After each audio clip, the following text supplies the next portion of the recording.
¿Hay alguna manera de explicar el spin de verdad, sin los dibujitos de toda la vida y eso que sale en todos los vídeos y eso?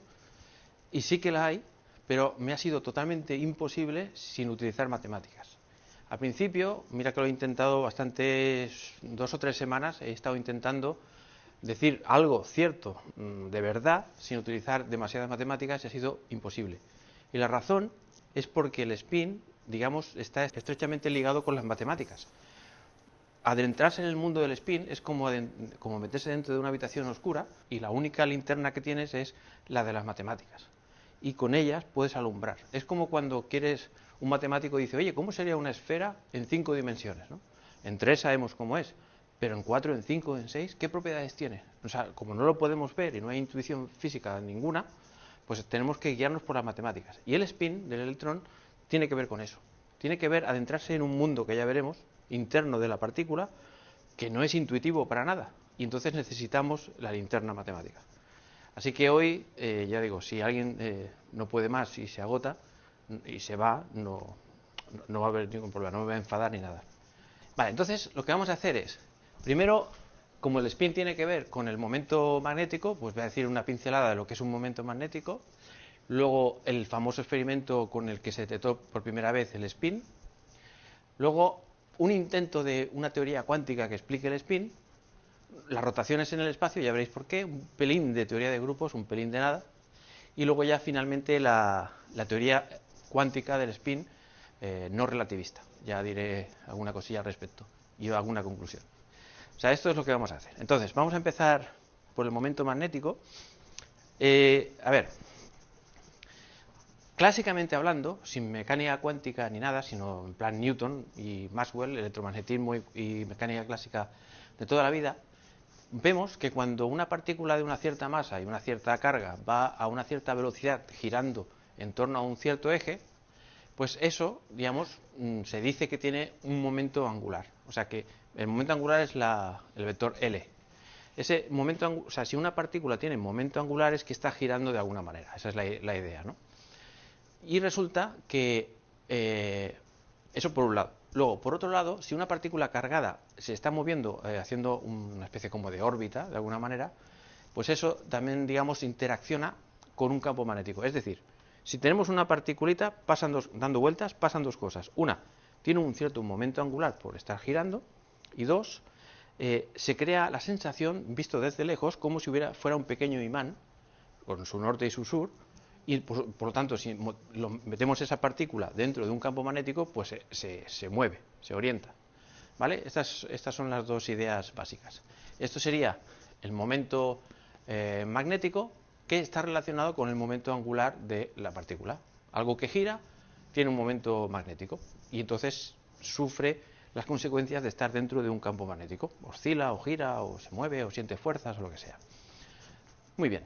Entonces, según la teoría clásica, por cierto, esto de vector simplemente es que esto está diciendo, o sea, es un vector que apunta de sur a norte, el pequeño imán, digamos, ¿no? Y L indica la dirección de giro. Muy bien.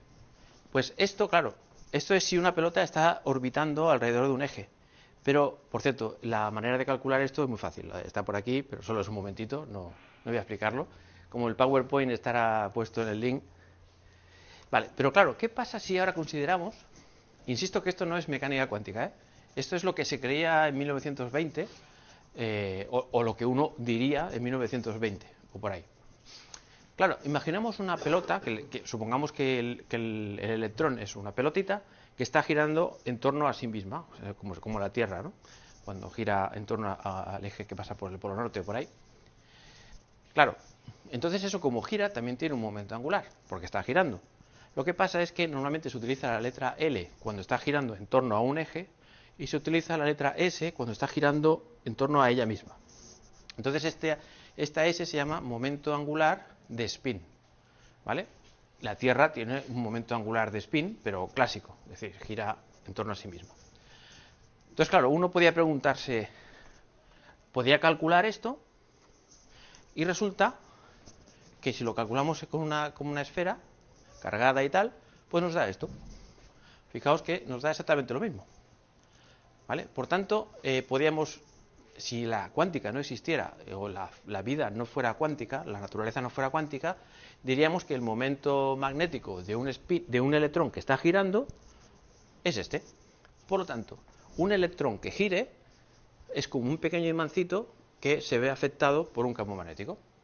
Entonces, ¿cómo podemos detectar ese momento magnético? Pues muy fácil. Si los electrones giran en torno a sí mismos, como son pequeños imancitos, ponemos un campo magnético a ver qué pasa. Y si siente fuerzas y se tira para un lado o se tira para otro, sabremos que el electrón tiene un spin. Y si no se gira para ningún lado es que no tiene spin. ¿De acuerdo? Esa es la idea. Esto es, insisto, es una predicción clásica, no cuántica. O sea, habrá que ver si tiene algo que ver con la realidad o no. ¿Por qué digo esto? Pues porque en 1922 estos señores, Stern y Gerlach, son dos señores, no es uno, pues estos señores eran físicos atómicos y les interesaba muchísimo lanzar átomos a toda leche y ver si podían encontrar alguna manera de dirigir esos haces. No sé la razón exacta, supongo que los físicos atómicos hacen estas cosas, de tirar pelotas a ver y cómo desviarlas con campos magnéticos, y ellos no tenían la más remota idea del spin, como nadie en la Tierra.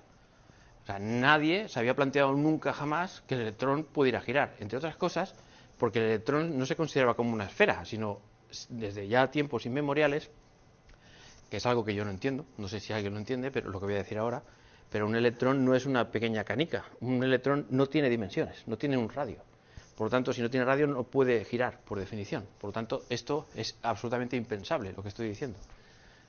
¿Vale? ¿Pero por qué lo he dicho? Pues porque como voy a hablar del spin, pues automáticamente cuando se hizo este experimento, y que enseguida os voy a mostrar, que es muy sencillo, a partir de ahí la gente empezó a pensar, oye, ¿y si la pelota girara y tal? Por eso lo he puesto, ¿eh? Bueno, pues ellos, digamos, estos señores, en 1922 diseñaron un experimento con átomos de plata. Dijeron, bueno, vamos a coger plata, el átomo de plata, y vamos a calentarlos bien, y entonces vamos a hacer un agujero en una caja, y entonces saldrán pitando. Entonces colimamos el haz para que sea un haz más o menos recto, entre comillas, y luego lo hacemos pasar el haz de átomos de plata por un campo magnético que no sea uniforme. Un campo magnético o cualquier cosa que no sea uniforme significa que aquí vale una cosa y allí vale otra cosa, que vale diferente. Entonces, con un campo magnético que no sea uniforme, que valga más aquí que allí, entonces los átomos, si tienen algún tipo de imán, si son pequeños imanes, entonces se desviarán hacia un lado o hacia otro. ¿Vale? Eso es lo que la teoría clásica y típica. Si quieres desviar átomos que sean pequeños imancitos, pon un campo magnético que no sea uniforme en el espacio y entonces se girarán. Vale, entonces ellos cogieron, no sé por qué razón cogieron casualmente el de plata, y gracias a que cogieron el átomo de plata se descubrió el spin, de casualidad. Pero insisto que ellos no estaban buscando nada de spin, ni sabían lo que era, ni ellos ni nadie. Entonces, la peculiaridad que tiene el átomo de plata es que todas las capas están cerradas. Todas las capas están llenas con sus electrones y sobra uno que se pone en la capa de arriba y está sólido. Entonces, ese electrón que está en la última capa, cabrían muchos más electrones, pero solo está él, porque son 47 electrones, igual que 47 protones que tiene la plata, por tanto no puede haber ninguno más. Bueno, pues ese electrón resulta que está en la capa que se llama 5s.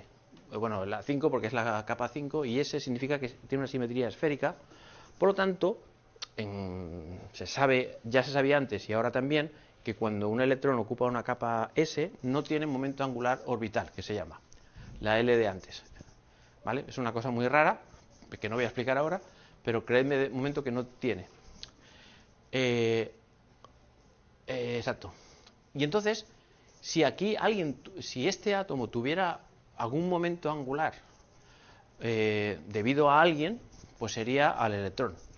O sea, repito, la idea clave es que la plata solo puede tener momento angular, o sea, girar de alguna manera, si el electrón tiene algún pequeño momento angular ahí. Si lo tiene, entonces se comportará el átomo como si fuera un pequeño imán, y si no lo tiene, pues no.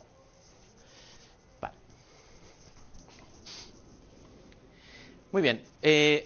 Lo de arriba es lo que ellos esperaban y lo de abajo es lo que obtuvieron. ¿Qué esperan ellos?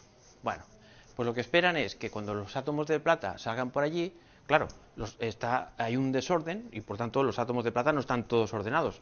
Uno tendrá, pues, digamos, su momento magnético apuntando para un lado, otro para otro, y llegarán todos ahí desordenados. Y entonces, por ejemplo, el átomo que tenga el momento magnético así, pues saldrá desviado para allá. Pero si está un poquito más así, pues saldrá desviado, pero no tanto. Si está así, entonces no sale desviado. O sea que habrá todo un rango de posibilidades que se puede desviar un átomo de plata si fuera un pequeño imancito. Y claro, como los imanes pueden orientarse en el espacio como les dé la gana, pues según cómo se orienten se desvían más o menos. Y por tanto esperan que cuando esos átomos atraviesen el imán, pues se desvían en un cierto rango de, bueno, un continuo de posibilidades. Pero resulta que cuando lo hicieron, vieron que solo se desviaba en dos. No en un rango, digamos, esparcido, sino solo en dos manchas. Claro, esto no lo entendían. Entonces, claro, a partir de la publicación de este artículo, pues claro, la gente se puso a pensar a ver qué es lo que estaba pasando. Hicieron varias pruebas y tal, cambiando de orientación la fuente y todo, el imán y tal, y siempre salían dos manchitas, en cualquier dirección del espacio. Dependía del campo magnético, ¿no? O sea, salían dos, porque a lo mejor yo he puesto que el campo magnético valga 5. No, si pongamos que valga 10. No, el campo magnético no vale 5. El campo magnético vale entre 5 y 10, si quieres. O sea, tiene que ser no uniforme, ¿no? Entonces, Pero si yo cambio ese valor, se pongo entre 100 y 200. No. Irá para más lejos, pero no. Exacto. O sea, la historia es que lo importante es que un átomo que tenga, esto se supone que es un imán, ¿vale? Entonces, si el imán está así puesto, entonces no sufre ninguna fuerza y entonces sigue para adelante. Si por lo que sea está un poquito girado, entonces sufre una fuerza pero un poquito solo y entonces tira aquí. Si por lo que sea está un poco más así, sufre una fuerza un poco mayor y se desvía más. Y como están desordenados y están en todas direcciones, pues entonces se espera que esté todo manchado. ¿Vale? Entonces, los bichos estos, cuando iban aquí, estaban completamente desordenados. Pero cuando pasan por el campo magnético es como, por muy desordenados que estén, da igual. Al final toman la elección de estar como así o así, digamos, ¿no? Y entonces van a un punto o a otro. ¿Se entiende? Claro, ¿qué pasó? Pues lo que vieron, midieron experimentalmente esos valores y resulta que el momento angular de esos átomos de plata, o sea, el spin, si queréis, pues solo podía valer h barra medios o menos h barra medios. H barra es la constante de Planck dividida entre 2pi.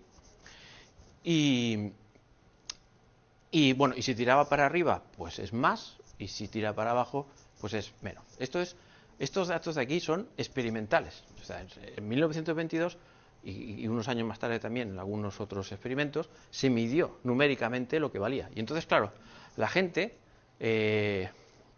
decía, bueno, estamos hablando de los átomos de plata, pero como sabían que la única contribución al momento angular era solo del pequeñecito electrón de aquí, sabían perfectamente que lo que estaba diciendo este experimento es que el spin o sea, el imancito, digamos, del electrón, pues sin ninguna lógica ni nada, solo podía tomar dos valores. Y entonces, claro, ¿qué pasó? Bueno, pues que durante unos 5 años la gente empezó a darle vueltas, pensaba, como la mecánica cuántica empezaba a florecer por ahí y sabían que la mecánica cuántica, una de las cosas que les gusta era trocear las cosas, las energías no pueden ser cualesquiera, sino solo unas cuantas, o sea, cuantizar, digamos, ¿no? La teoría. Pues ellos pensaban que esto se podría pensar como una especie de cuantización del espacio, que solo dos sitios son posibles o cosas así, son cosas absurdas, ¿no? Luego otra gente pensó, bueno, pues vamos a hacer unos cálculos a ver si el electrón con la carga que tiene y la masa que tiene, ¿a qué velocidad tendría que girar para reproducir esto? Pues se vio que tenía que girar más rápido que la velocidad de la luz, por tanto imposible. Es decir, la gente le dio muchísimas vueltas y nadie sabía cómo explicar esto de ninguna de las maneras, ¿no? ¿Se entiende cuál es la problemática? O sea, ¿por qué tendría que ser una dispersión continua bueno, o sea, ¿por qué tenía que ser continuo? Pero contra toda lógica solo salían dos puntos. Este es el problema, el dilema. Y en cualquier dirección. O sea, que ya podían estar desordenados o lo que sea, que si tú, digamos, el experimentador medía el spin en alguna dirección, o sale para allá o para allá. Pero si lo mido aquí, también sale o para allá o para allá, siempre, en cualquier dirección. O sea, esto no tenía sentido alguno en la mente clásica de los físicos. Entonces luego, por otro lado, se aprovechó para medir el momento magnético. O sea, ese pequeño imancito que se supone que va asociado al electrón, que es este vector, pues su módulo, digamos, sería esto. Entonces se vio que no vale lo que se predijo clásicamente, sino que había que añadirle un factor. Factor de Landé se llama, ¿no? Y vieron que es aproximadamente 2. O sea que esto lo midieron experimentalmente. Bueno, al menos ya sabían que el electrón se comportaba como un pequeño imán, pero además un imán rarísimo, cuantizado con solo 2 posibles valores. Una cosa rarísima, rarísima, o sea, inexplicable. O sea, 5 años con todo el mundo pensando, todos los físicos y grandes genios que habían en esa época, pues ya tiene que ser un problema muy chungo. Claro, entonces, ¿qué es lo que hay que hacer? Bueno, vino al final Pauli, un físico también ganador de un premio Nobel, y dijo, chicos, yo creo que tengo una posible idea de cómo explicar de esto, ¿no? Y entonces vamos a ello. Claro, fijaos que lo que estamos diciendo es que, y esto quiero que quede claro, lo que estamos diciendo es que este punto, que es un electrón, aparte de tener una cierta masa, una cierta carga, pues este punto tiene algún tipo de estructura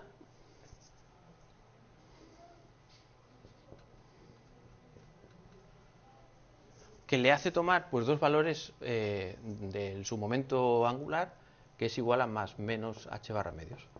Por lo tanto, es como si de alguna manera aquí dentro de esta partícula existiera algo así como una especie de un mundo, entre comillas, mundo interno. Un mundo que no existe por aquí alrededor, sino un mundo que solo está dentro de la partícula. Esto fue la primera vez que este concepto en verdad se llama, técnicamente es espacio interno, así es como le llaman los físicos, pasa que el mundo interno me gusta más. Es decir, existe un espacio asociado a esta partícula abstracto que tiene que ver con esto, y había que descubrirlo. Y claro, es absolutamente matemáticas, no hay más que matemáticas. Claro, si uno quiere investigar sobre un espacio interno que no sabemos ni lo que es, pues que además es matemáticas y que no responde a ninguna intuición física, pues ¿qué hacemos? Pues vamos a guiarnos de la física.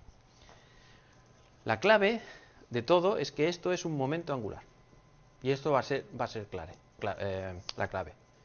Si ese no fuera un momento angular, no sé si hubiéramos podido hacer algo al respecto. Entonces, vamos a ver un poco hasta lo que tenemos aquí. Tenemos, primero, sabemos que el spin, sea lo que sea, es una magnitud vectorial. Una magnitud vectorial significa que para poder determinarla hay que dar pues esa magnitud y en la dirección a donde va. Por ejemplo, la velocidad, típica de toda la vida, es una magnitud vectorial porque podemos decir que vamos a 10 km por hora, pero tenemos que decir si aquí, hacia allí, hacia allá o hacia dónde. Por lo tanto, magnitud vectorial es cuánto vale y en qué dirección. ¿Vale? Por eso, y el spin es una magnitud vectorial, porque es un imán que vale lo que sea y que apunta para cualquier dirección del espacio. Esto es importante. La otra cosa es que el spin también es un momento angular. ¿Por qué? Sabemos que es un momento angular porque cuando algo gira o parece que gira y está cargado, entonces se comporta como un pequeño imán. Pero si gira, tiene un momento angular. Y hay una relación entre el momento angular y el momento magnético. ¿Vale? Por tanto, sabemos que es un momento angular. Esto resultó importantísimo. Sé que estoy siendo muy abstracto, pero bueno, total, ya tenéis todo el verano para descansar, probablemente. Y luego, exacto, luego la otra cosa es que si una partícula tiene spin, es decir, gira, entre comillas lo de gira, que nadie se lleve la idea de que el electrón gira. Estoy diciendo, parece que gira. Pues entonces, seguro que si lo ponemos dentro de un campo magnético, se mueve o le pasan cosas porque interacciona con un campo magnético. Bien. Se observan, como he dicho, 2 valores posibles en cualquier dirección del espacio. ¿Y qué deseamos? Pues deseamos crear una teoría compatible con los hechos, que sea compatible también con los postulados de la mecánica cuántica, porque de momento la cuántica no ha fallado de ninguna manera y llevamos casi 90 años o no sé cuántos llevamos ya, o 100 casi, y la teoría cuántica no ha fallado en ningún experimento aún. Por lo tanto, es una teoría bastante sólida, por lo tanto, esperamos que cumpla con los postulados de la mecánica cuántica. Compatible con la relatividad a ser posible, digamos. Luego haré una mención. Iba a explicarlo hoy también, pero digo, es que si explico esto ya acabaréis desmayados con 1 hora y media.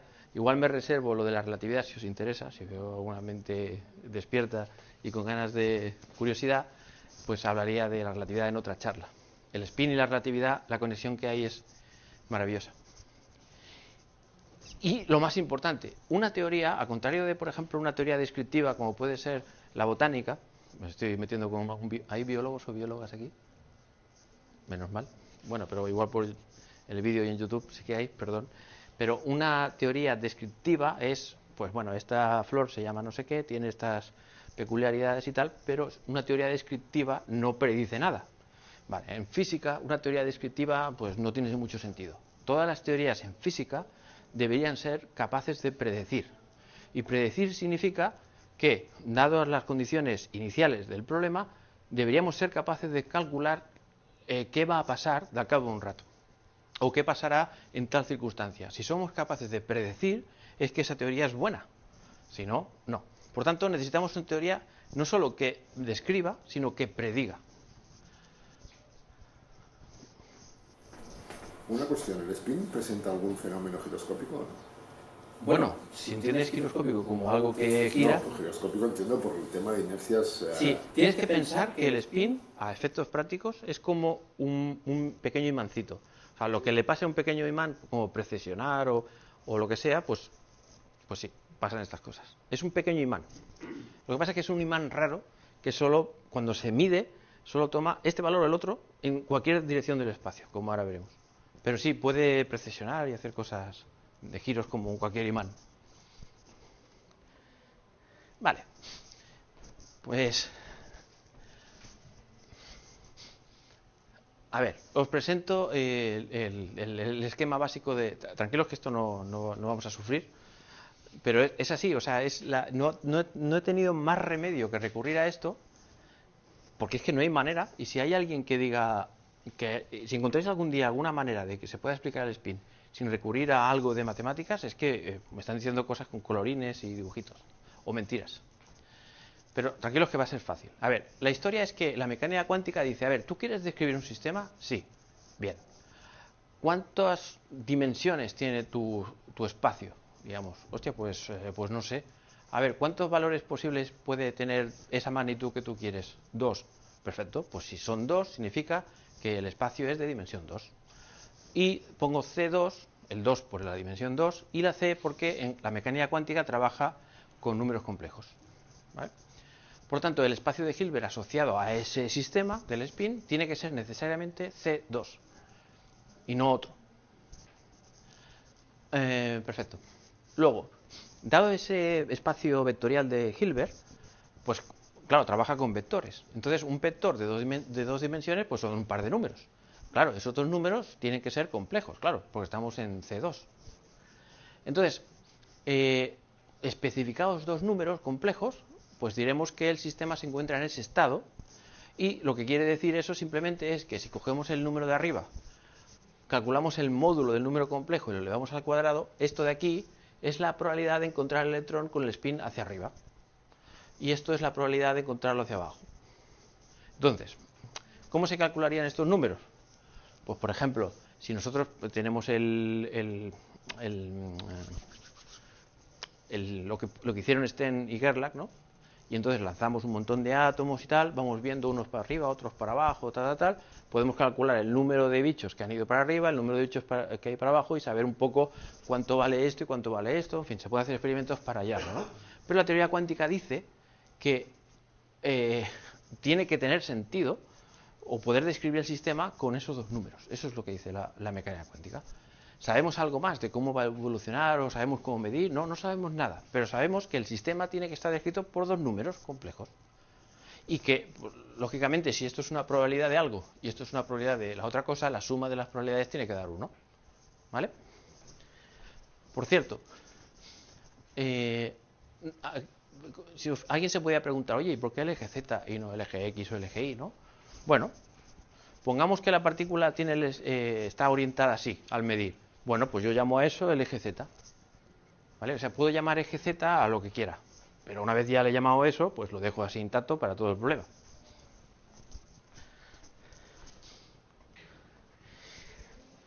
¿Qué más dice la mecánica cuántica? Esto es un esquema completamente genérico de la mecánica cuántica.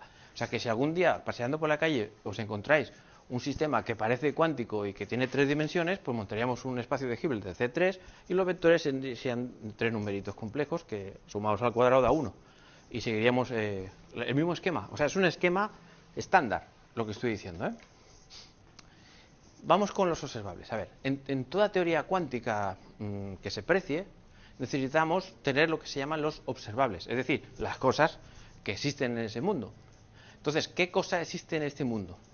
Un observable significa algo que se pueda medir y que dé algo. Entonces, si estamos hablando del spin y es un vector, una magnitud vectorial, pues entonces, si yo digo cuánto vale la componente X, cuánto vale la componente Y, y si está un poquito para allá, cuánto vale la componente Z, estaré determinando el vector. Por lo tanto, para un vector necesito pues 3 observables, cada uno de ellos con una componente. Entonces, observable significa que ese X al medir me puede dar... ¿Qué me puede dar, por ejemplo, ese X en el spin? Yo tiro ahí un electrón y mido su spin en la dirección X. ¿Qué podría darme? H barra medios o menos H barra medios. Es lo que hemos dicho. La medición del spin en cualquier dirección da o H barra medios o menos H barra medios. No, o sea, no hay más posibilidades.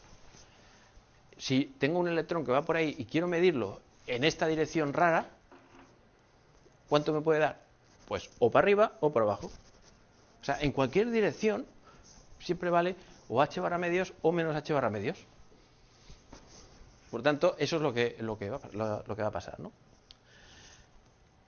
Vale, y la mecánica cuántica dice que por cada magnitud, esto es un esquema general, por cada magnitud observable que nosotros queramos describir, necesitamos lo que se llama un operador autoadjunto. En nuestro caso, simplemente son matrices, porque es un sistema de dimensión finita, de dimensión 2. Si fuera dimensión 4, 5, 8, también es dimensión finita, y las matrices pues no serían de 2 por 2, sino de 4 por 4 o de 8 por 8. Si fuera un espacio de dimensión infinita, ahí se hace de otra manera, que ahora no vamos a entrar. No es muy difícil, pero no. Por lo tanto, en un espacio de dimensión 2 existen las matrices, estas de aquí, que lo que nos dicen, o sea, nos van a informar, digamos, o sea, estas son las responsables de lo que vamos a medir. Eso es lo que dice la mecánica cuántica. Perdona, ya me perdí un poco. Sí. Dices que son 2 dimensiones, pero en cambio el vector tiene 3. Correcto. Correcto. Sí, esto cuesta entender al principio. A ver, como el espacio en el que vive el humano, digamos, vemos que yo puedo medir el spin en la dirección X, o en la dirección Y, o en la dirección Z, digamos, ¿no? Por lo tanto, hay 3 cosas que medir, independientes, ¿no? Vale, ahora, lo que estamos midiendo tiene 2 grados de libertad en su mundo interno, ¿no? En su mundo interno tiene 2 dimensiones. ¿Por qué 2 dimensiones? Bueno, 2 dimensiones. ¿Por qué? Porque solo da o H barra medios o menos H barra medios. Solo hay 2 posibilidades, por tanto significa... O sea que la otra será 0. La tercera dimensión será 0. No. Es otra cosa. Mira, imagínate que el mundo interno tuviera 16 posibles valores. Pues entonces el vector sería de 16 números complejos y las matrices serían de 16 por 16.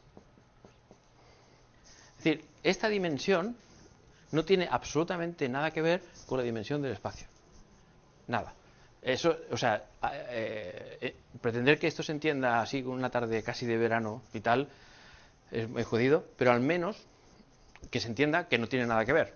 Luego es que es la teoría cuántica, por eso es bastante difícil de entender, así a bote pronto. Vale, pues entonces, resulta que una de estas matrices es muy fácil de conseguir y encima, aparte de ser fácil de conseguir, entenderéis cómo funciona esta matriz y un observable y todo este rollo. A ver, la que es fácil es la SZ. A ver, ahora estoy mandando los trastos para allá. Imaginad, se ve el bicho, ¿no? Sí, ¿no? ¿Esto? Vale. Vale, imaginad que aquí tenéis el átomo de plata, que podemos imaginarnos que es un electrón, y entonces el electrón sale por aquí disparado, entonces nota que hay un imán, y por lo tanto dirá, ostras, o me voy para arriba o me voy para abajo, porque solo tengo esas dos opciones, que es lo que me ha dicho Dios en caso de que exista, ¿no? Que soy un spin, un electrón, tengo un spin, y cuando me afecta un campo magnético solo tengo dos posibles valores. Entonces, imaginemos no, unos cuantos átomos o electrones irán por aquí y otros irán por aquí. Imaginad que ponemos aquí una pared y que todos los que tienen el spin para abajo los estrellamos ahí y nos olvidamos de ellos. Y solo cogemos los señores que tienen el spin para arriba. ¿Cómo sabemos que tienen el spin para arriba? Porque han salido en esta dirección. Por eso lo sabemos. Vale, y ahora asocio a este estado el vector 1, 0. ¿Por qué el 1, 0? Pues primero porque estamos con el eje Z, ¿no? Fijaos que el spin está apuntando en el eje Z, que es lo que yo he dicho antes hace un rato, que fijaos que este número representa casi la probabilidad de que esté para arriba y esto de que esté para abajo, ¿no? Como ha salido para arriba, pues esto tiene que ser un 1 y esto un 0.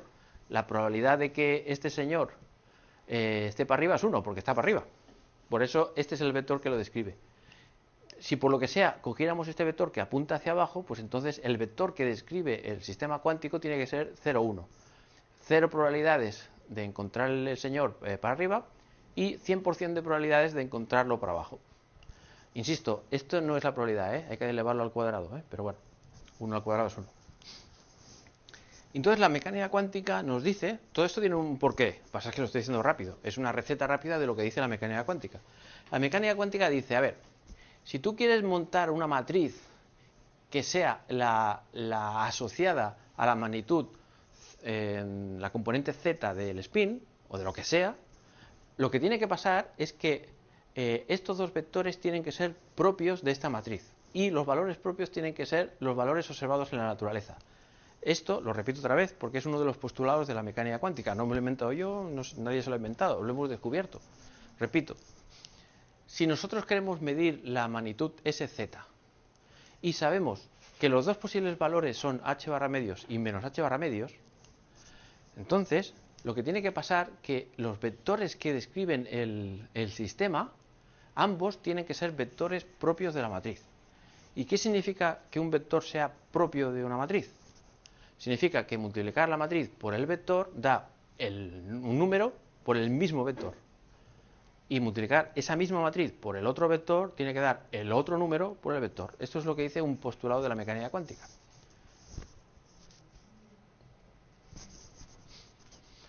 ¿Hay un porqué? No. No lo hay. Y si lo hay, yo no lo he descubierto. Por lo tanto, no sé si os acordáis de cómo se calcula el producto de una matriz por un vector. Es A por 1 más B por 0, C por 1 y D por 0, ¿vale? Si hacemos las ecuaciones, que son un plis, nos sale esto. Nos sale que la única matriz que cumple con lo que os acabo de decir es esta. Por lo tanto, ya hemos encontrado esta matriz.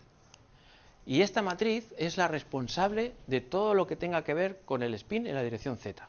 Al final pondré un ejemplo numérico facilón y entonces ahí podéis ver.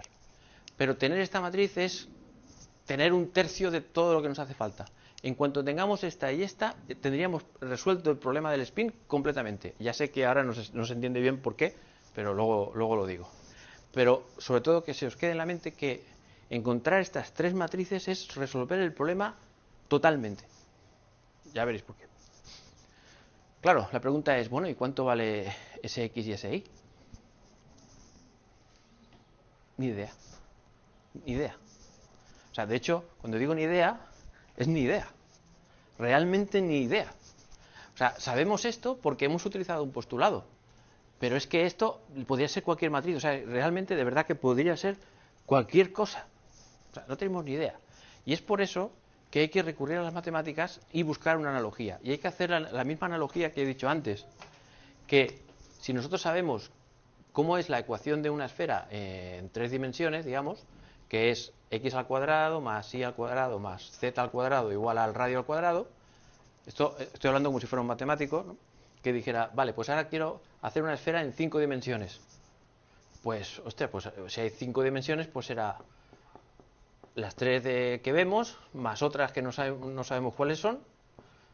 ¿Esto cuánto es? 1, 2, 3, sí. Igual a un radio al cuadrado. Pues hombre, creo yo que la ecuación de una esfera es esta, ¿no? Vale, esto es un problema en 5 dimensiones. Un problema facilón. Pero hay problemas que no son tan facilones, tan fáciles de esto, ¿no?, de resolver. Y este es uno de ellos.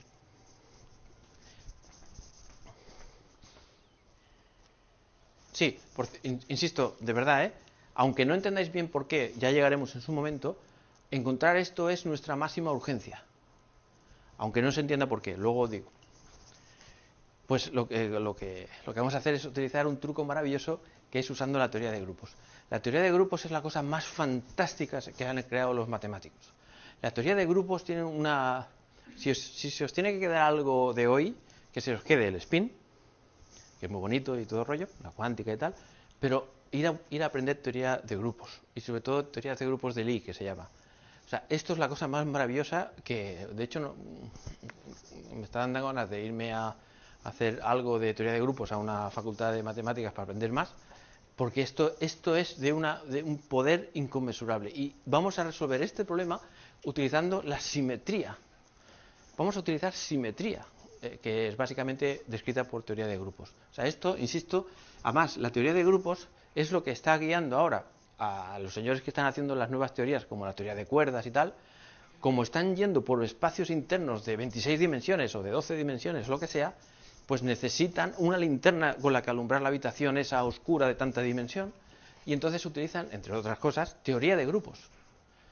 Pues nosotros vamos a hacer un pequeñito ejemplo de cómo, utilizando la teoría de grupos, en plan sencillito, podemos obtener esta matriz y esta fantásticamente bien utilizando teoría de grupos.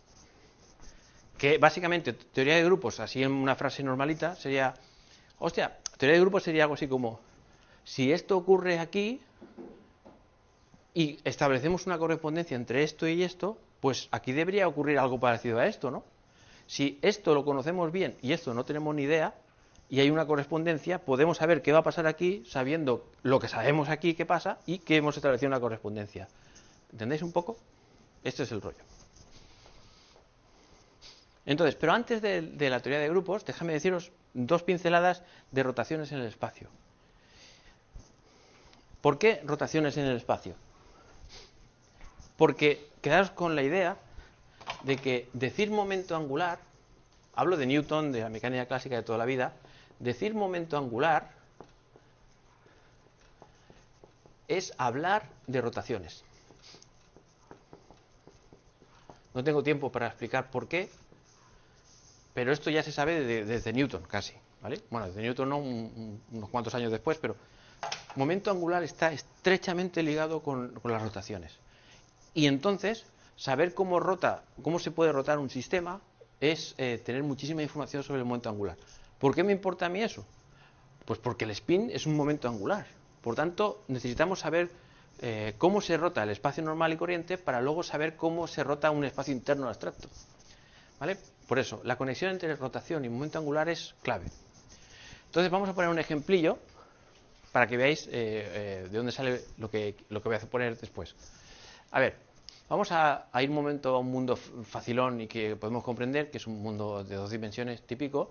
Esto es una circunferencia de un cierto, bueno, de radio 1. Y entonces tenemos una flechita aquí. Esto no es cuántica, esto es dibujitos en un papel típico, o sea, no es nada cuántico, no es nada raro. Es trigonometría de toda la vida.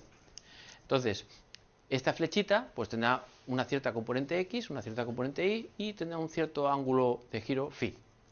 Entonces, por trigonometría sencillita, se puede saber que la x, o sea, lo que mide esto, es precisamente el coseno de este ángulo. Y lo que mide esto de aquí, que es lo mismo que mide esto, es la I, que es el sinus de este ángulo. Hasta aquí es trigonometría básica de bachillerato. Ahora imaginemos que esta flecha la movemos un cierto ángulo alfa, el que sea. Pues claro, ahora este phi pues será un phi más un cierto ángulo alfa, y lo mismo con este.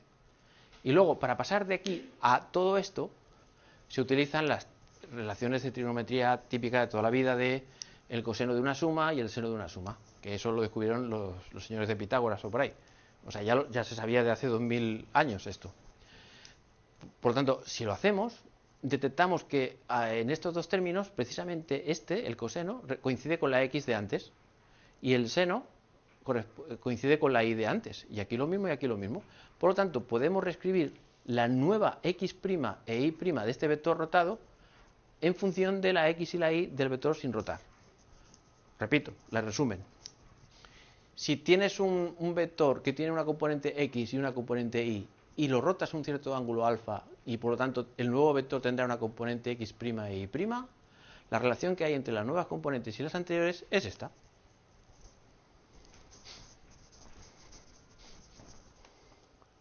Pero ¿qué pasa si rotamos un ángulo súper minúsculo? Llamo epsilon a cualquier cosa pequeñísima.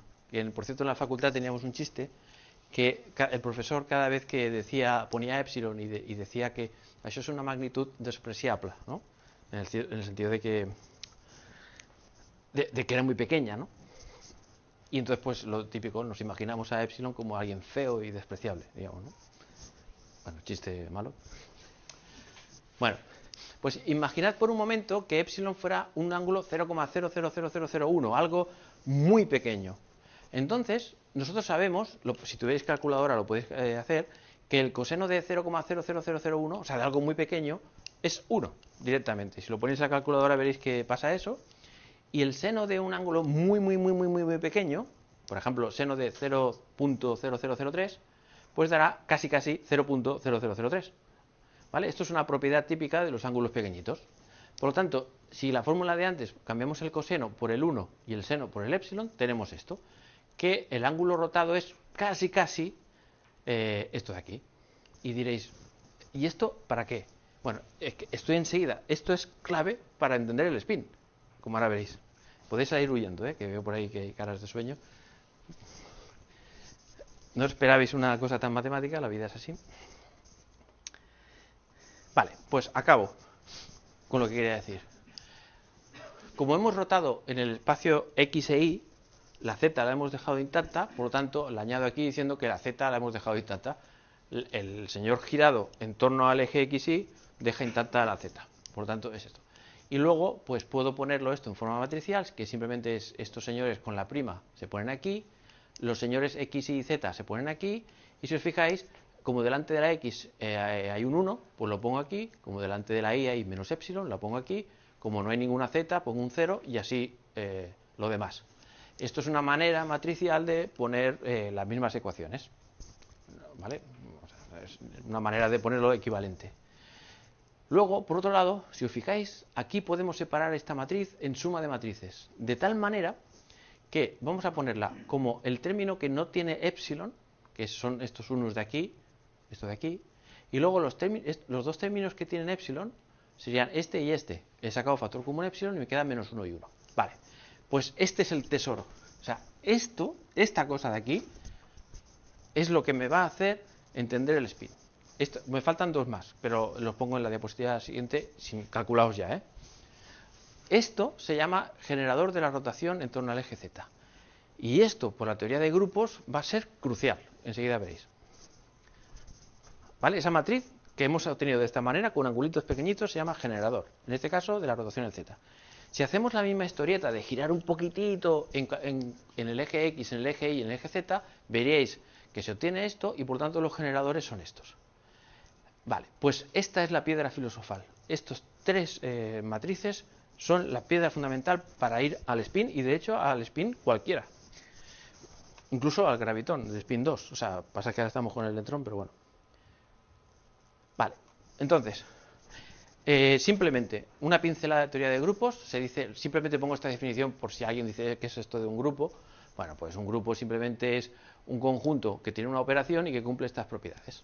Bien, son muy fáciles, no digo que cualquier cosa pueda ser un grupo, pero hay muchos grupos por ahí por la vida, te los encuentras por la calle y los saludas y tal. ¿Vale? Lo importante, ¿qué es? Lo importante es que, bueno, primero deciros qué es un grupo continuo, o de Lie, que depende de un parámetro continuo. Entonces, bueno, ahora lo digo. La cuestión es que tenemos dos grupos, uno que se llama SO3, que es muy famoso, y un grupo que se llama SU2, que también es súper famoso. SO3, ¿qué es eso de SO3? Bueno, pues quiere decir Special Orthogonal en dimensión 3. Y este grupo es simplemente el conjunto de todas las matrices que se utilizan para rotar el espacio de toda la vida. Por ejemplo, rotar con respecto al eje X, eso es cualquier rotación, por ejemplo, la rotación 45 grados. Eso es un elemento del grupo. Otra rotación es otro elemento del grupo, pero en torno al eje Y o al X o al que nos dé la gana. El conjunto de todas las rotaciones posibles forma un grupo. Y ese grupo se llama SO3. Vale. SU2 es otro grupo, que es el conjunto de matrices complejas, 2 por 2, unitarias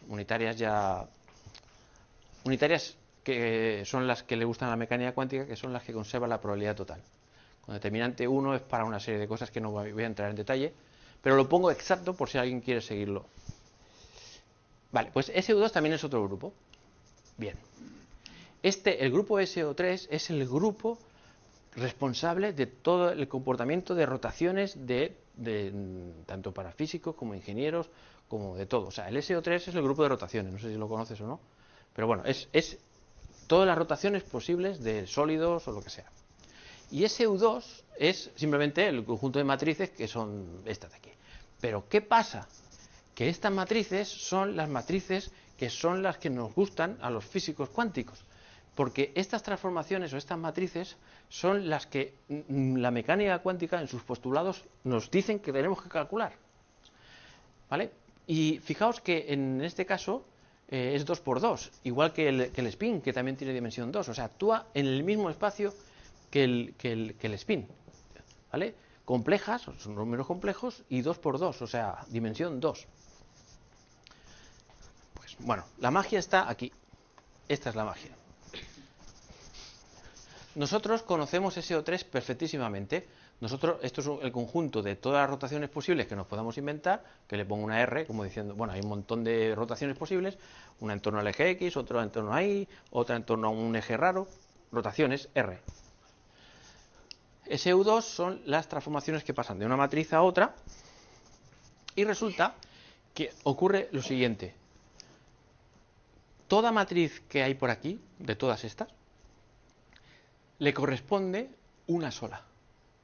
Es decir, se puede hacer una correspondencia de punto a punto, de forma que todas las matrices que hay por aquí, todas las transformaciones que hay aquí, le corresponde solo una de las que hay aquí.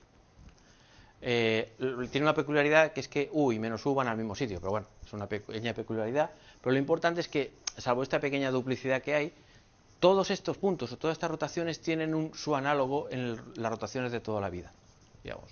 Y entonces por eso se dice que este grupo es homomorfo a SO3. Bueno, homomorfo significa que casi, salvo que aquí hay un 2, si solo hubiera de una a una se llamaría isomorfo, pero bueno. Como si fuera isomorfo, da igual. La cuestión es que podemos traducir si queréis, de dólares a euros, digamos, ¿no? De transformaciones aquí en este mundo raro a transformaciones en este mundo normal que son rotar.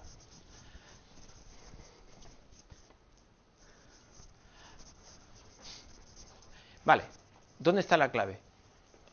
Pues la clave está en que en SO3 nosotros hemos encontrado la rotación, bueno, os he puesto solo una, pero se puede encontrar fácilmente la matriz que rota en torno al eje X, la que rota en torno al eje Y y la que rota en torno al eje Z. Y como os he dicho que SU2 y SO3 tienen una relación de tú a tú, entonces significa que hay una matriz aquí que está relacionada con esta, otra que está relacionada con esta y otra con esta. Y estas tres matrices encierran el secreto del spin. ¿Vale? O sea, porque fijaos que es como rotar,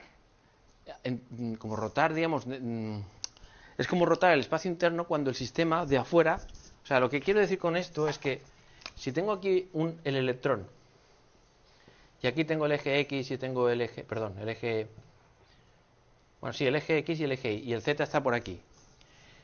Pues lo que estoy diciendo es que si afuera, en el mundo de afuera, giramos los ejes por aquí, la partícula, el espacio de dentro de la partícula, gira. ¿Y cómo gira?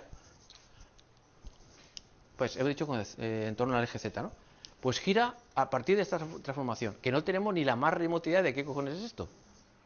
Pero sabemos que tiene que ser esta, porque estos dos grupos son casi isomorfos, son como gemelos, para entendernos, ¿no? Por lo tanto, lo que quiere decir esto es profundo, aunque lo estoy explicando ahora muy rápido y muy mal, porque no me quiero pasar de la hora. Rotar, pero quedaos con la idea maravillosa, que es que rotar en el mundo ordinario de toda la vida en torno al eje Z hace que dentro de ese mundo interno del señor del spin se esté transformando y se pase de una matriz a otra. Una U significa pasar de una matriz a otra, de un estado a otro, para entendernos. Vale, esto es más o menos lo que he estado diciendo, y entonces ya por último, deciros simplemente que la clave es encontrar lo que se llaman los generadores esos que hemos visto antes, el GX, el GIZ, que lo he puesto antes. Resulta que saber si conmutan o no conmutan, fijaos que conmutar significa algo tiene la propiedad conmutativa si 2 por 3 es lo mismo que 3 por 2, ¿no? Por tanto, si hago 2 por 3 menos 3 por 2 y da 0, es que conmuta, y si no, es que no conmuta. Pues encontrar las reglas de conmutación especifica completamente la estructura del grupo. Por lo tanto, hacemos estas operaciones y vemos que se cumple esto, y entonces diremos, bueno, pues las matrices SX, SY y SZ tienen que cumplir algo parecido a esto. Si encontramos una matriz que en el mundo ese interno raro del spin que conmute de esta manera, ya está.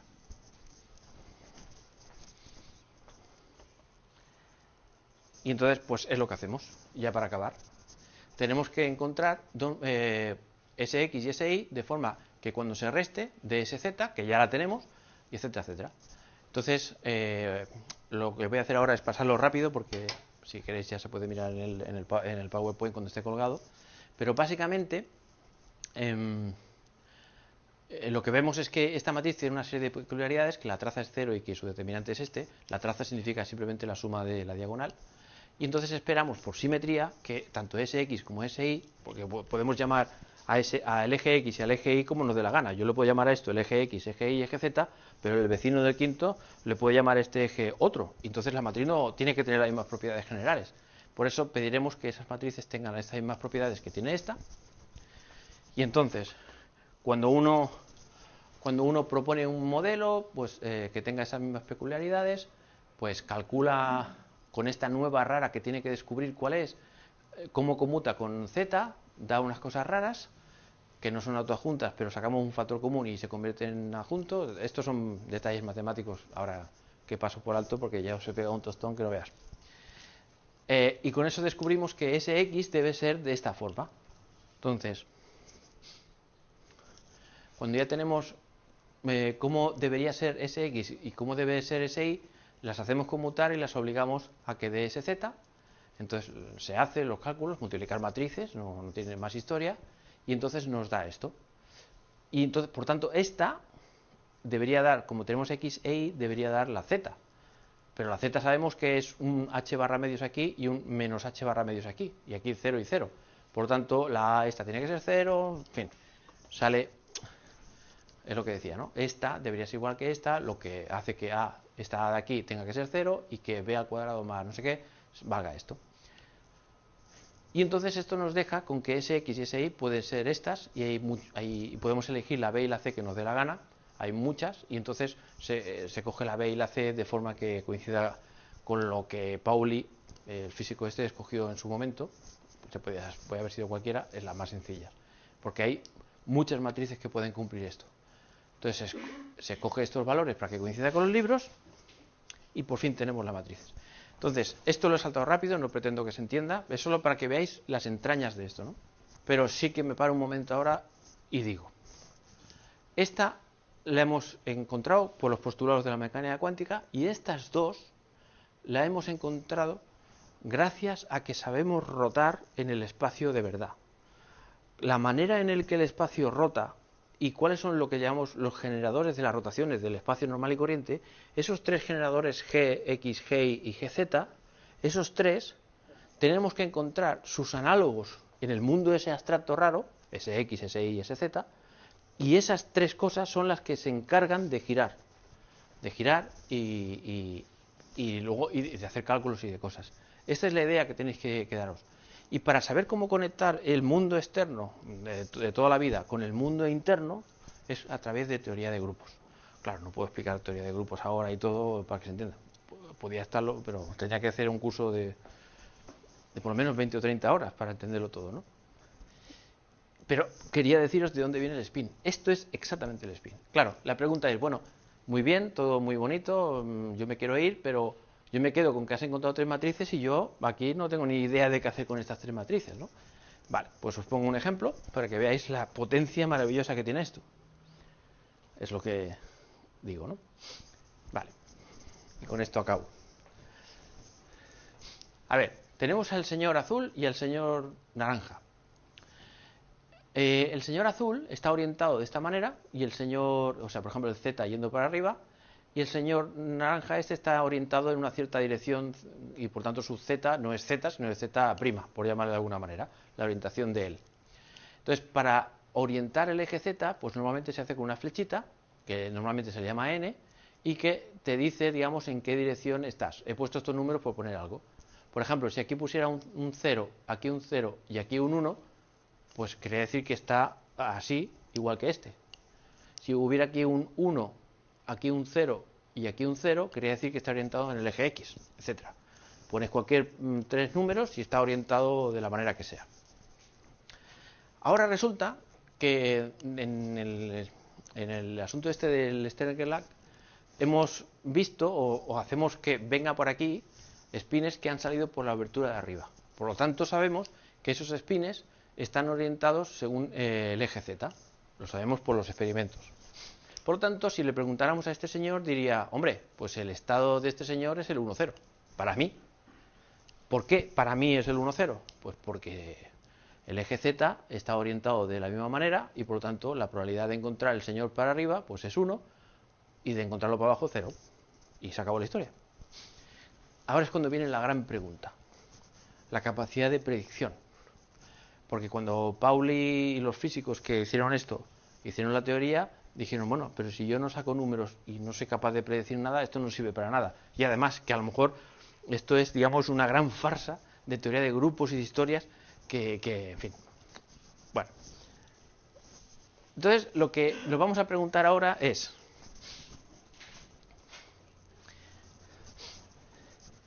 si este señor midiera el spin de esta partícula,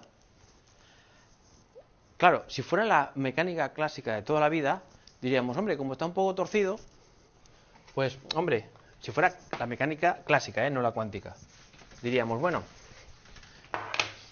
como el señor el spin está así, digamos, ¿no?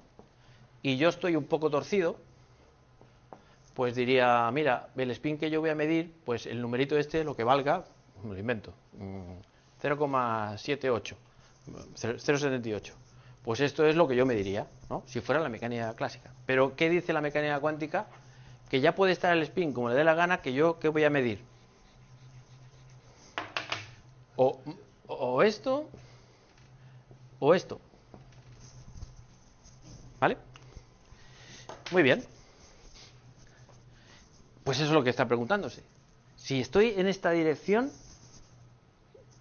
¿cuánto es la probabilidad de que dé para arriba, pero no para arriba de este para arriba, sino para arriba? Porque sabemos que como va a medir el spin en esta dirección, clarísimamente, porque lo han observado en los experimentos, este señor se va a orientar o para arriba o para abajo de este eje.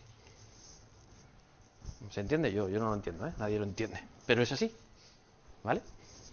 Entonces, ¿cuál es la probabilidad de eso? Claro, la probabilidad significa que si hacemos unos cálculos o lo que sea y resulta que el señor prima encuentra que, no sé, me lo invento, un número aquí y otro número aquí, pues diré, oye, ¿cuál es la probabilidad? Lo escribo aquí arriba, para que se vea mejor.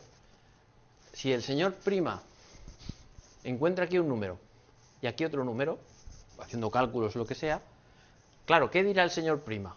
Pues el señor prima dirá, la probabilidad de encontrar el spin para arriba, con respecto a mí, será este número, hacer el módulo y al cuadrado. ¿Vale? Entonces, ¿cómo se podría comprobar eso experimentalmente? Pues lanzando un montón de bichos y viendo si esta probabilidad es la que realmente ocurre, la misma frecuencia, si ocurre eso o no. Y ya os podéis imaginar que se ha hecho y cuadra a la perfección. Vale, entonces, ¿cómo se calcula ese número? Pues lo pongo como curiosidad. O sea, lo único que hay que hacer es decir, bueno, esto como si fuera un vector de toda la vida. Igual esto te puede ayudar un poco. Eso de las tres componentes, las dos. Esto es el spin de toda la vida y cuando quieres calcular el spin en una cierta componente, simplemente lo multiplicas escalarmente por el vector unitario y esto es lo que se llama la componente del spin en la dirección n. Física clásica de toda la vida. Lo que pasa es que es un producto escalar de toda la vida, lo que pasa es que ahora Sx, Sy, Sz son matrices y cuando se multiplica todo este rollo pues da esto.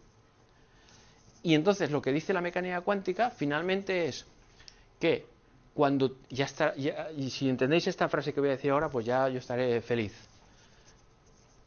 La mecánica cuántica dice, si tienes una matriz y te preguntas qué posibles valores puedes tener al medir eso, pues calcula los valores propios de esto y esos son los posibles valores. Y resulta que si estáis en casa viendo este vídeo o lo que sea, de aquí a un rato o la semana que viene y tal, si calculáis los valores propios de esta matriz, independientemente de lo que valga las n's, va a dar h barra medios y menos h barra medios.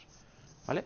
Pero no solo eso, sino que los vectores propios, que son estos, los vectores propios, son los posibles estados que se obtienen después de medir. O sea, que cuando el señor mida en esta dirección, en cualquier dirección, en esta por ejemplo, para saber las probabilidades necesitamos encontrar los vectores propios y entonces diremos, bueno, a ver, pues venga, ¿qué nos interesa? Pues cuál es la probabilidad de que estando el señor rojo para arriba, pues que el señor prima también lo vea para arriba. Bueno, pues esto es, si os fijáis, esto es el señor prima, esto es la primera componente, esta es la segunda componente, como estamos hablando del up, pues significa esto. O sea, pero bueno, lo importante es el mensaje, y acabo. El mensaje es que con esta teoría podemos calcular las probabilidades de tener de medir el spin en cualquier dirección. Y esto no solo ha servido para explicar muchas cosas en física, sino que gracias a esto se pudo hacer un experimento años más tarde en la que demostraba que la mecánica cuántica tiene esa acción a distancia que es el entrelazamiento y muchas cosas, gracias a experimentos con el spin, en donde se utilizaba esta historia de medir el spin aquí, o para allá, o para allá. Y finalmente, y acabo, hago los comentarios y me voy.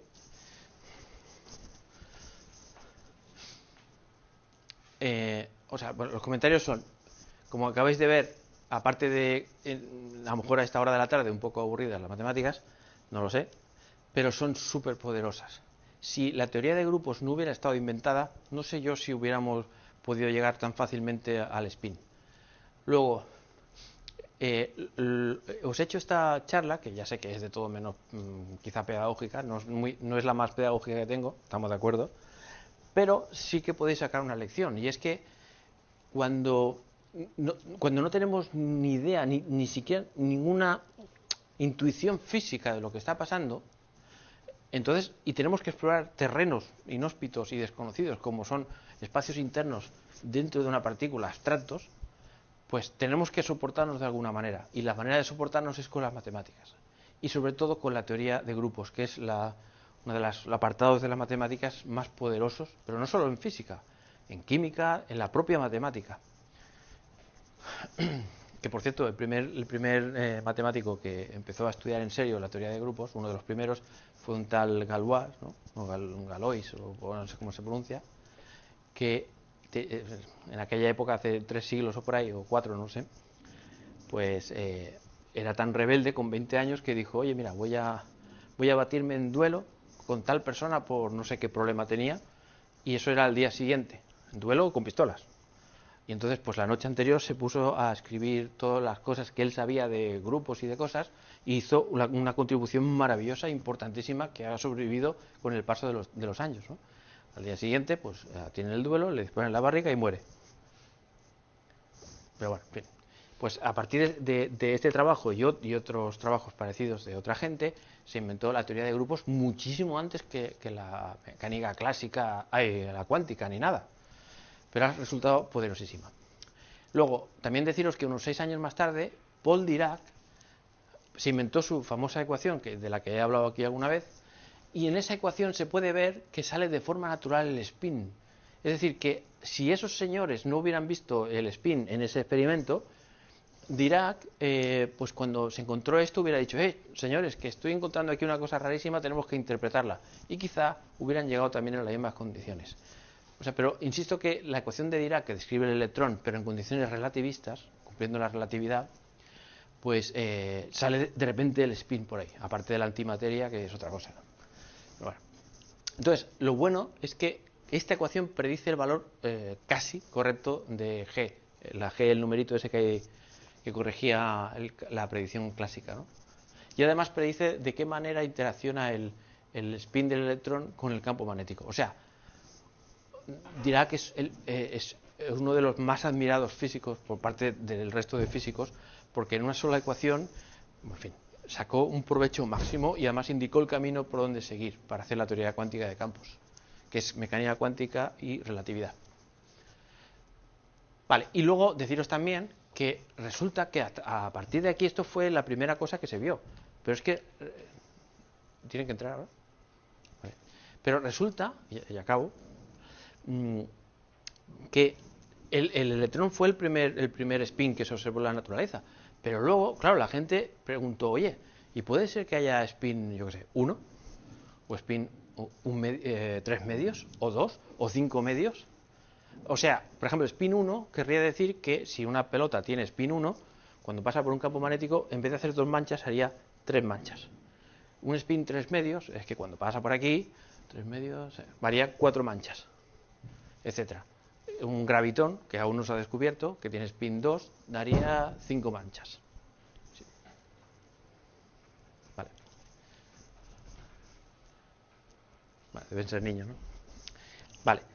Bueno, y se ha visto que todas las partículas tienen en su DNI la masa, la carga y el spin, aparte de otras cosas. El spin es algo que está metido dentro de, digamos, a fuego, dentro de la partícula en sí. O sea, no se puede quitar el spin y decir, mira, hay electrones sin spin. No. O sea, cada partícula dentro de su DNI necesita tener el spin. Y con esto y un bizcocho, hasta mañana a las 8.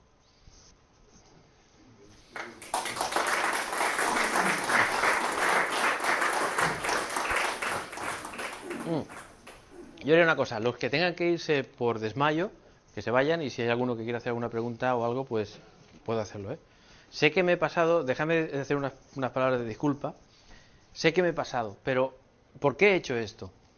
He hecho esto porque, en serio, ya está bien, digamos, de tanta vídeo que al principio está muy bien, que hay por YouTube y tal, en el que, ¿qué es el spin?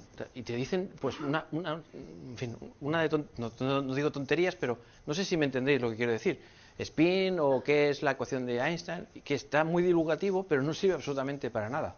Esto que he hecho a lo mejor tampoco sirve para nada, puede ser que no sirva para nada, pero a lo mejor alguien lo ve y dice, vale, ahora entiendo, hostia, pues esto me encanta, voy a estudiar física. O, ¿qué dice? Esto ni de coña. O sea, esto es realmente la cuántica, madre mía, qué follón, yo me voy a la playa, ¿no? Pero, y no solo para eso, sino también para que veáis hasta qué punto el conocimiento humano y la mente abstracta de algunos genios nos han llevado por caminos insondables, ¿no?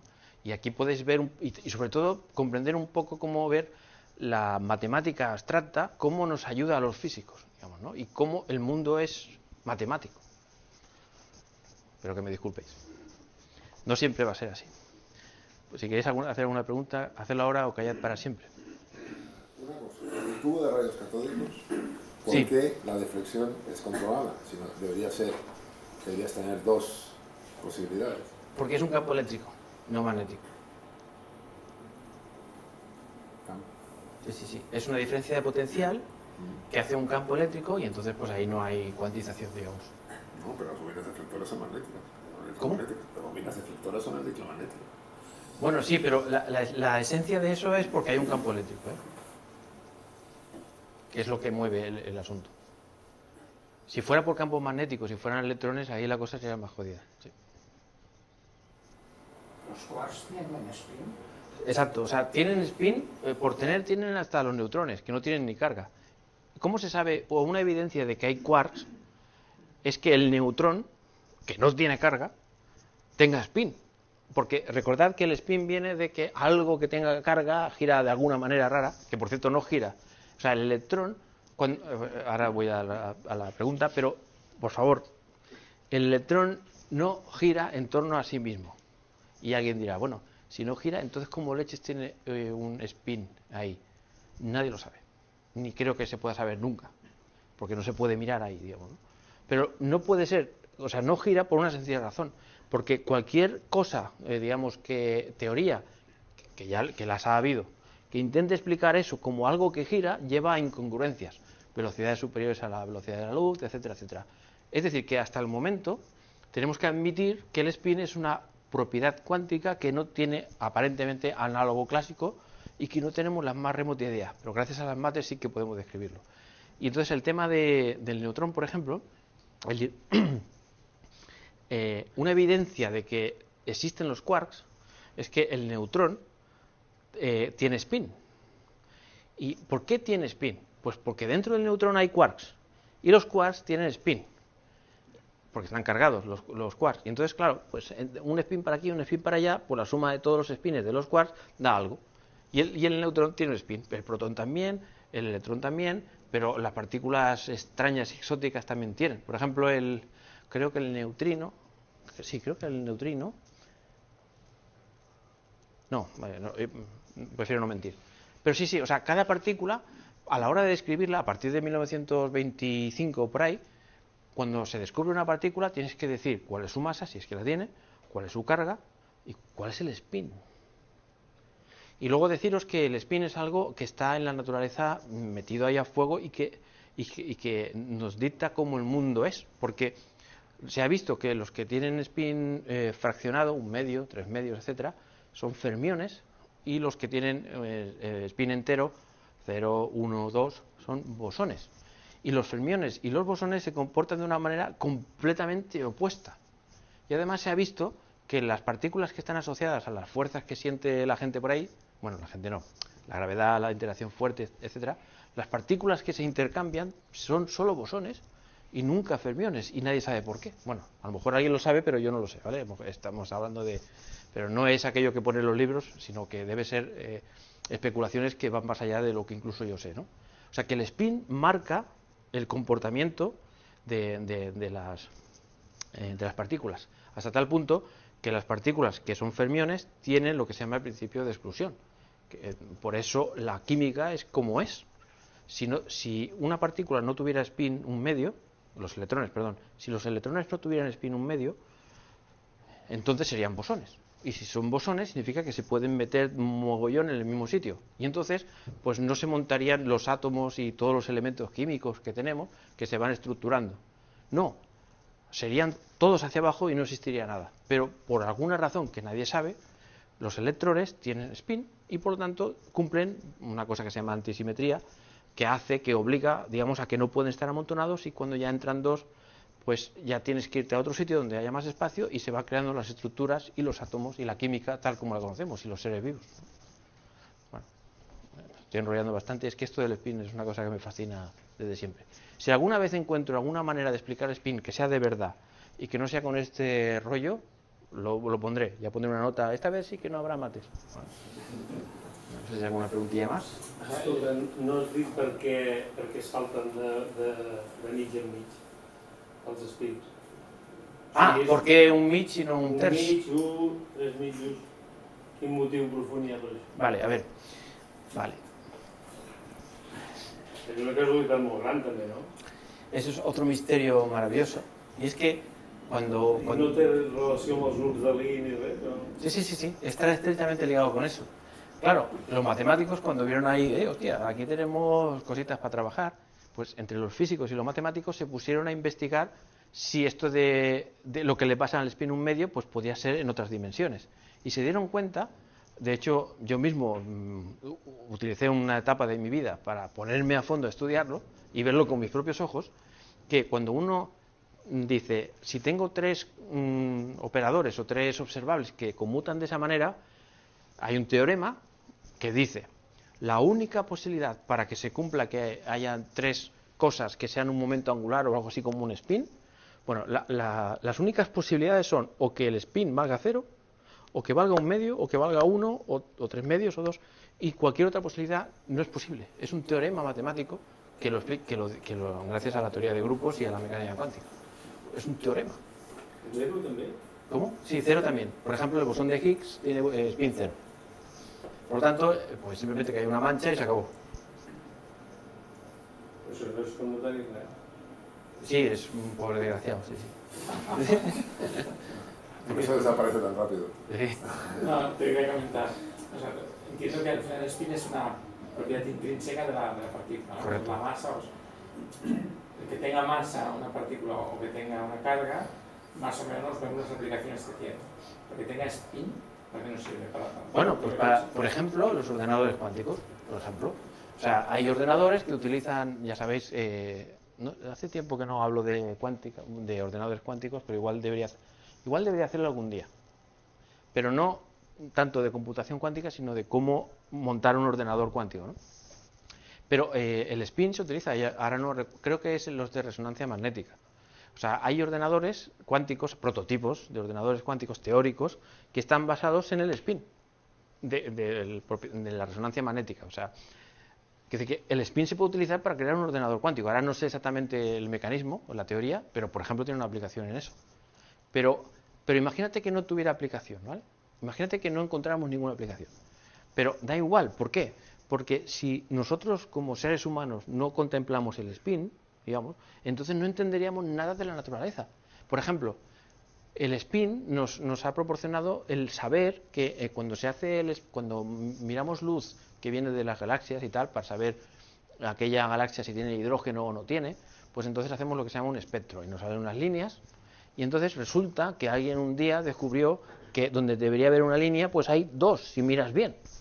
Si el spin no estuviera descubierto, que era lo que pasaba realmente, pues no se sabría de dónde vienen esas líneas, pero resulta que al descubrir el spin y hacer los cálculos, da exactamente lo que tiene que dar, teniendo en cuenta el spin. O sea, el spin es una cosa fundamental de la naturaleza y para un físico, claro, para un ingeniero no sé, pero para un físico es gracias por saber más de la naturaleza. Y si luego tiene alguna aplicación, pues mejor que mejor. Bueno, supongo que estáis deseando ¿tú has venido a una de las más chungas, lo siento? No. El problema es que no podemos perder el tiempo suficiente para no pasar. Claro. La gracia es no pasar. No pasar de tiempo. No pasar de planteamientos, no pasar de descripciones, no pasar de aquello que parece complicado, pero es que las cosas son complicadas cuando no se profundiza en ellas. Sí. No, pero para esto, no sé, algún día ya lo habremos, pero algún día me refiero, dentro de un año o dos o no sé, en vez de una charla diremos, a ver David, vamos aquí a montar el cursillo de un intensivo de 5 horas divertidas con tal cosa. Y entonces, pues vamos, hacemos nuestros descansos, un café o lo que sea, y el tiempo que haga falta por cada historia. Porque si esto en vez de 1 hora y cuarto y pico, me hubiera tirado 3 horas descansando, se entiende perfectamente. Se entiende perfectamente el proceso. Ahora, entender por qué eso es así, ni siquiera lo entiendo yo. O sea, llega un momento en que los físicos, y esto es curioso, porque los físicos, esto es como cuando estás con un videojuego o algo así, que no soy yo muy fan de los videojuegos, pero ves a los chavales ahí jugando con los videojuegos, con cosas raras, y aunque sea algo que no está es abstracto, un juego abstracto, el que sea, se mueven como si estuvieran por su casa. Entonces, se acostumbran a esas reglas y entonces ya les parece como natural. Pues los físicos cuánticos, a medida que nos metemos en el tema de la cuántica, estas cosas de los valores propios y tal, lo pensamos como algo normal. Pero yo ahora me he dado cuenta, cuando os tenía que decir lo de los vectores propios, digo, claro, pero esto, ¿cómo que vectores propios? ¿Y por qué vectores propios? ¿Y a cuento de qué? Digamos, ¿y cómo que un observable está asociado a una matriz? O sea, claro, me doy cuenta, digamos, de que hay que hacer una pequeña digestión, digamos, ¿no? Pero creo que el objetivo, espero haberlo cumplido, que es, esto es la física real y bueno, y es que no, o sea, en fin, un poco una crítica a los vídeos divulgativos que son demasiado divulgativos, que pueden hacer que los chavales las chavalas vayan a hacer física y digo, hostia, esto no es lo que yo pensaba. No, y claro, y también para ver si realmente te gusta esto. Claro, yo esto pues me gusta, me fascina el asunto, ¿no? Bueno, vámonos porque pues nada, muchas gracias.